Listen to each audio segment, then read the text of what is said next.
Greetings and good health. I am Dr. Jarek Asarko, a pediatric and family wellness chiropractor.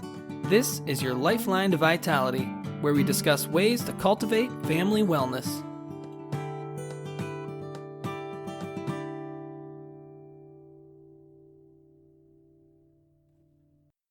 Good day and great health. Welcome back to another edition of your Lifeline to Vitality. Today on the podcast, want to lower your immunity? Here's how. If desperate times call for desperate measures, I guess uncertain times call for uncertain measures. So, during these times of uncertainty, I've compiled the top 3 ways to lower your immunity. Step 1, live in constant fear. Fear is a potent emotional stressor. In general, stress, no matter if it is physical, chemical, or emotional, creates inflammation. The body produces cortisol to combat this inflammation. As a short-term solution, cortisol neutralizes the inflammation. But what if the stress remains constant? Inflammation will remain constant. When you touch a hot stove, you can physically move your hand away from the stove to prevent further damage and inflammation. Emotional stress, though, is harder to move away from. Emotional stress can create a feedback loop where you keep touching that cerebral hot stove. If you are constantly feeding into the emotion of fear, inflammation will constantly produce. Constant inflammation leads to constant cortisol production. Extended cortisol production has many detrimental effects on immune function and our health. The inhibition of immune proteins such as interleukin and interferon occurs when there is an extended presence of cortisol in the body. Immune proteins help aid in many different immune responses of the body. An alteration of the whole immune response happens when they are not present. Prolonged cortisol exposure can cause the thymus gland to shrink. The thymus gland is an important gland utilized in the production of specific white blood cells, T lymphocytes.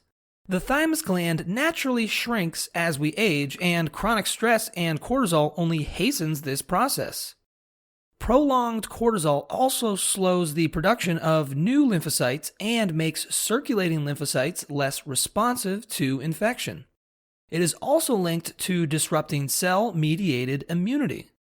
Prolonged cortisol can even destroy existing lymphocytes. Living in constant fear also keeps stimulating the sympathetic nerve branch and its associated hormones, beta-endorphin and corticotropin-releasing hormone, or CRH. Chronic sympathetic engagement is also linked to the suppression of general immune function. It can also increase cardiovascular damage, gastrointestinal problems such as ulcers and irritable bowel syndrome, and even decrease fertility. Step number 2. Isolate yourself from your family, friends, community, and/or society. We are social beings. The need for social engagement is built into our neurophysiological blueprint. Social interactions create connections. Connections create relationships. Relationships create trust. Trust creates ease. Ease is the preset of the nerve system. The establishment of this ease setting is through the parasympathetic nerve branch. A lack of social interactions can fester into disconnection. Disconnection can fester into isolation. Isolation can fester into distrust. Distrust can fester into dis-ease. Dis-ease is the precursor of disease. The 2 major diseases associated with social isolation are anxiety and depression. Both of these disease processes wreak havoc on our immune system. Anxiety and depression increase cytokines and cortisol. Both are inflammatory markers. They also diminish antibody response function, increase the rate of infection, and decrease lymphocyte production. Chronic anxiety and depression is also linked to the deactivation of natural killer cells. Natural killer cells are specialized immune cells that seek out cancer cells throughout the body and destroy them. Social isolation decreases the polyvagal function of the parasympathetic nerve branch. A part of our vagus nerve is designed for social stimulation and interaction. The need for social engagement is built into our anatomy and physiology. If this important aspect of our nerve system is not engaged, it can lead to a wide array of different neurological delays and dysfunctions. Step number 3, disconnect from your surrounding environment. Just how we can't isolate ourselves from society and be healthy, we can't isolate ourselves from the environment and expect to be healthy as well. Your environment is a reflection of you, and you are a reflection of your environment. The biggest way this is done nowadays is through excessive sterilization. Examples of excessive sterilization are the overuse of disinfectants, sanitizers, and antibiotics. This is important to note. Excessive sterilization is not the same thing as healthy and proper hygienic practices. Practices such as hand washing with soap and water, preventing food and water contamination, and other general cleaning procedures can be beneficial to our health and environment.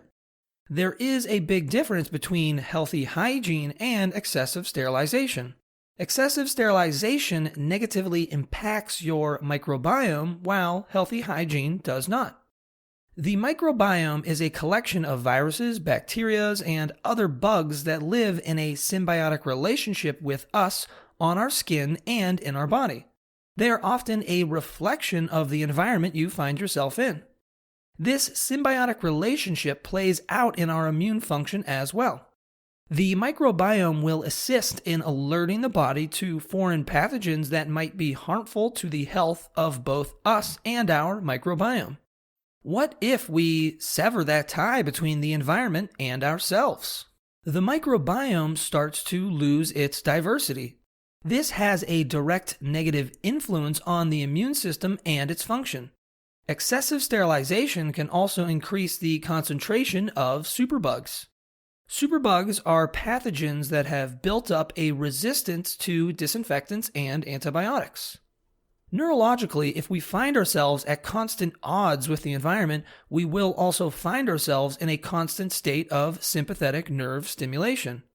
Living in a reactive mode of survival will never let us reach that realm needed to thrive. When we are able to thrive, we are able to grow, and growth leads to new experiences.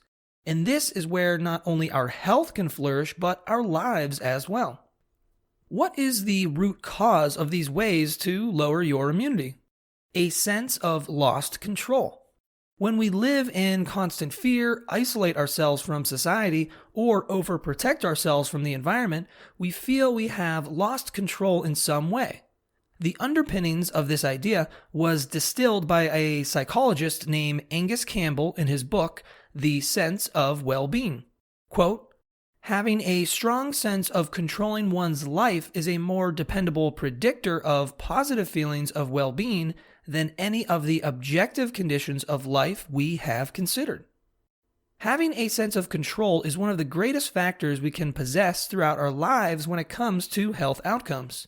Yes, things will always be out of our control, but we can control more of our lives than we realize. And gaining and maintaining what is rightfully ours when it comes to aspects of our life, such as health, is a step in the right direction.